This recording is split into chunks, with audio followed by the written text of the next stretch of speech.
کے احتجاج سے نمٹنے کے لیے اسلام آباد میں بھی ریڈ زون کو ایک مدت پھر سے سیل کر دیا گیا۔ ریڈ زون کو جانے والے راستوں پر کنٹینرز روک دیے گئے ہیں۔ ریڈ زون کو جانے کے لیے صرف مارگلا روڈ کھلا رکھا ہے۔ ایکسپریس ہائی وے پر فیض آباد کے قریب مقام پر کنٹینرز رکھ کر گاڑیوں کی لمبی قطاریں بھی لگ گئی ہیں۔ دفاتر میں تعلیمی اداروں کو جانے والے سڑکوں پر بھی خار ہو گئے ہیں۔ اور پی ٹی آئی کا احتجاج۔ پنجاب حکومت نے فیصل آباد، بہاولپور، ٹوبر ٹیک سنگھ، میاں والی، چنیوڑ، جھنگ میں دفعہ 144 نافذ کر دی۔ جن اضلاع میں دفعہ 144 نافذ ہے وہاں کسی بھی قسم کے اجتماعات، دھرنوں، جلسوں اور مظاہروں سمیت کسی بھی طرح کی سیاسی سرگرمیوں پر مکمل طور پر پابندی عائد کر دی گئی ہے۔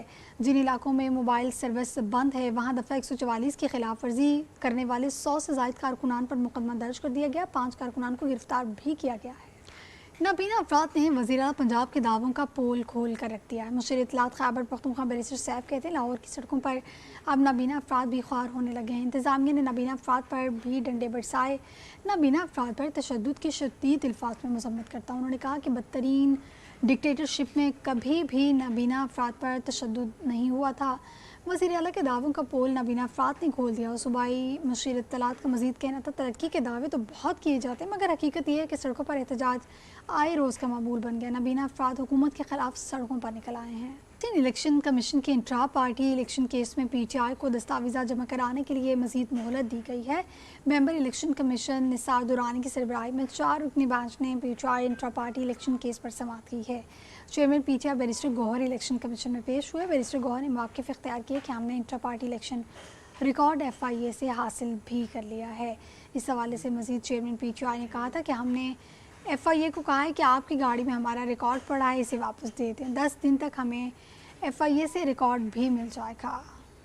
پریکٹس اینڈ پروسیجر آرڈیننس 2024 کے خلاف دونوں درخواستیں یکجا کر کے پیش کرنے کا حکم دے دیا گیا ہے۔ Chief justice Lahore high court Aalia Neelum نے پریکٹس اینڈ پروسیجر آرڈیننس 2024 کے خلاف منیر احمد ایڈوکیٹ کی درخواست پر سماعت کی۔ اصر صدیق ایڈوکیٹ عدالت میں پیش نہیں ہوئے۔ Chief justice Lahore high court نے ریمارکس دیے ہیں کہ دونوں درخواستیں میں ایک ہی طرح کے سوالات اٹھائے گئے جس پر عدالت نے دونوں درخواستیں یکجا کر کے پیش کرنے کا حکم دیا۔ عدالت نے دونوں درخواستیں گزاروں سے درخواستوں کے قابل سماعت ہونے سے متعلق دلائل بھی طلب کر لیے ہیں۔ اس حوالے سے آپ کو اپڈیٹ کرتے ہوئے یہ بھی بتائیں کہ لاہور ہائی کورٹ نے اٹارنی جنرل اور ایڈوکیٹ جنرل کو معاونت کے لیے 7 اکتوبر کو طلب بھی کر لیا۔ عدالت نے افتخار احمد کی نئی درخواست کی کاپی سرکاری وکیل کو فراہم کرنے کی ہدایت بھی کر دی ہے۔ اس حوالے سے مزید اپڈیٹ یہ بھی ہے کہ درخواست گزار کی جانب سے موقف اپنایا گیا تھا۔ صدارتی آرڈیننس بدنیتی پر مبنی ہے۔ صدارتی آرڈیننس کے لیے سپریم کورٹ کے اختیارات کو کم یا زیادہ نہیں کیا جا سکتا۔ عدالت صدارتی آرڈیننس کو کالعدم قرار دے۔ عدالت پٹیشن کے حتمی فیصلے تک صدارتی آرڈیننس کی عمل درآمد رکھنے کا حکم بھی جاری کرے۔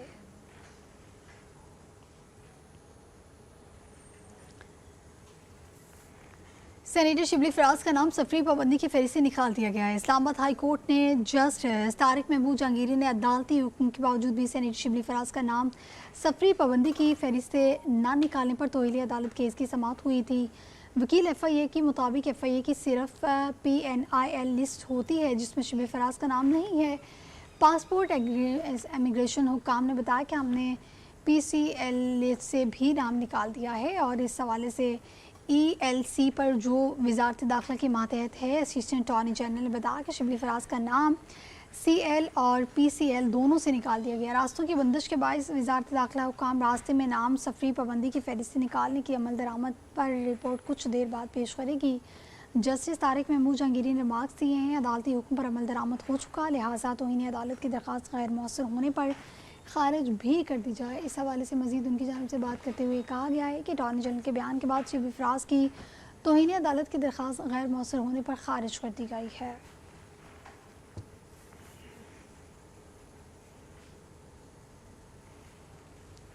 جسٹس منصور علی شاہ کی عدم موجودگی 3 رکنی بینچ کے سامنے مقرر مقدمات کی بھی ڈی لسٹ کر دیے گئے ہیں۔ جسٹس منصور علی شاہ آج سپریم کورٹ آئیں گے اور اس حوالے سے بھی ہے کہ ذرائع کے مطابق انہوں نے قریبی عزیز کی علالت کے باعث آج کی رخصت لی تھی۔ جسٹس منصور علی شاہ سربراہی میں 3 رکنی بینچ کے سامنے مقرر کردہ مقدمات ڈی لسٹ کر دیے گئے ہیں۔ جسٹس منصور علی شاہ کی سربراہی میں جسٹس عائشہ ملک اور جسٹس عقیل عباسی پر مشتمل بینچ کو کیس سننے تھا ذرائع کے مطابق جسٹس عائشہ ملک اور جسٹس عقیل عباسی پر مشتمل 2 رکنی بینچ کو کیس منتقل کیے گئے۔